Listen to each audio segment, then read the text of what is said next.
get it straight about Kennedy was late to shoot around today, and so when you're late, you have to run some for how many minutes you were late, and you don't play your first run during the game. If you were a starter, you don't start. If you're a substitute, you miss your first time going in the game. I've been a head coach 28 years. We've had 4 guys that were late in 28 years, and so that's all it was. It's no big deal, except I'm going to enjoy watching him run the next few days. Michael Jordan got caught in traffic in New York City in the holiday festival or some term. So we set Michael down, and we set everybody down that's ever done it. But we've only had 4 in 28 years, so it's no big deal, but it was, and he's got to be more understand what the price to pay is to be the best team you can be, is be there every day and not let other things get in the way. But other than that, we played him, and he missed it. 15 was 4 for 5, so he was all right. But he was sick on Thursday and didn't practice then, but that had nothing to do with why he didn't play. Other than that, I thought Joel Berry was really good. Look at his stats: 5 for 10, 13.6 assists, no turnovers, 3 steals. I thought he was extremely important to us during the course of the game. We did some good things. We started out 0 for 8 from the free throw line.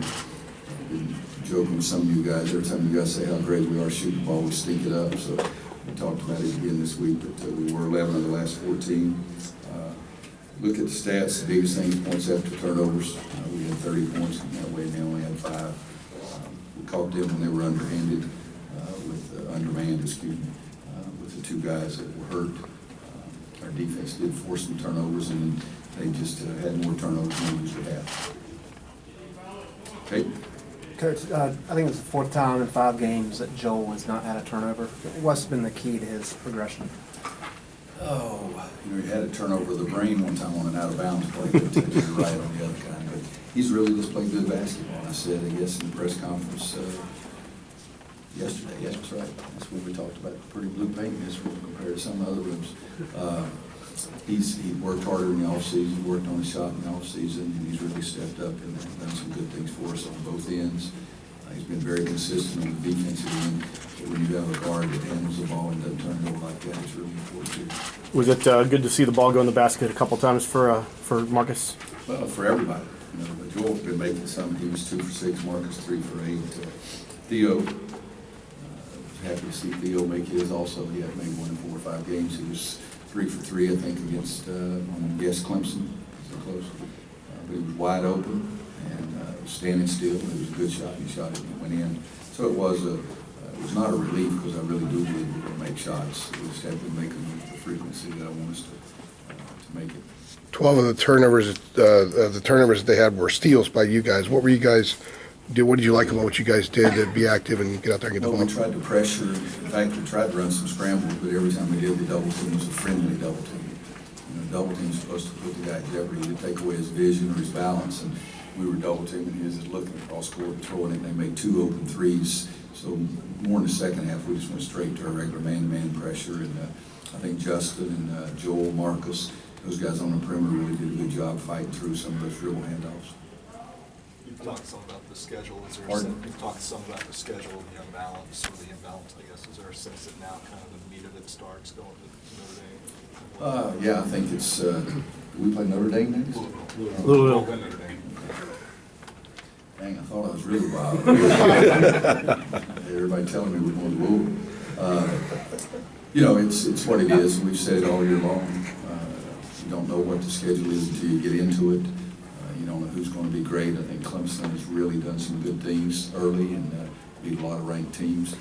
But now we are in the process of going to not just the second half. I think we have 10 more games, and 6 of them are on the road, and a bunch of the games are against those teams at the top half of the league. If we play the way we played the last 4 games, it'll be very, very, very difficult to win any of those games, so we've got to play better. And we talked about that. Even before the game today, instead of putting up some X and O's up on the board, I said, let's get better on defense, let's get better on offense, and let's give it a great effort and see if we're mature enough to handle this. How do you feel about the way Marcus played today, especially big with him getting his 3 3-pointers today? I thought he's been very, very good, except shooting the ball in the other games. Again, I think I said something after the game. I know I did at the press conference, but Probably the biggest play in the UNC game is when two of their guys chased Marcus and they let Justin Jackson wide open under the basket. Joel hit him for a layup, took it from a 2-point lead to a 4-point lead. So he's been doing very well, except shooting the ball. The ball went in today, not nearly as much as he wanted it to, or I thought it would. But I haven't been that worried about Marcus' shot. I really haven't. Aside from the outcome, what were you most pleased about today? You said you wanted to get better. What caught your eye? I think our activity on the defensive end, I was really mad at half over the defensive factor. You can't let a guy pull up and shoot the ball in the shot clock. It's halftime. So we stand there and watch a guy who is their leading scorer. We scored 31 against Pittsburgh, who can score the ball. And we stand there and watch the guy pull up and shoot out of a double team. So I was a little frustrated. It threw me off my game because Andrew Miller was here at halftime to get honored, and I wanted to say hello to him, and I was so mad at halftime. The only thing I could see was guys standing there letting somebody shoot it. I didn't see a great picture that we had here, so I didn't get to say hello to Andrew. Another double-double for Bryce Johnson. What's been the key to his consistency this year? He's worked harder. There's no question about that. Wasn't a great game for him today. When he dribbles down the court, dribbles in, three guys, and they take the ball away from him. That's not very bright. And I told him, I said, you got 21,000 people here think you're pretty dumb. And you're not dumb, so don't play like it. But Bryce has really been more active. His defensive grade's been better. But so far through these first 8 games in league play and some of the non-conference games, he's had some phenomenal games. And today was just ordinary, I thought. He missed it. Early in the game, he missed one of the jump hooks right there. No, I told him it was first possession, second half. He got it on the right block shot to jump hook it. I said, that's a great shot. And then Justin penetrating, gave Kennedy a layup, and then Joel stole it, went down and laid it up. So the first 3 shots, I loved him, even though Bryce didn't go in. But he's just worked harder at it and been more consistent. One more, Coach Christian's ready to come in. Anybody else? Do coaches have any input into scheduling? That was Justin's question. I think I said yesterday, we have no input. I can see you said none, 0? 0. I mean, it's not like Dumb and Dumber, 1 out of 1,000, 1 out of 1,000,000. Oh, I got a chance, it's 0.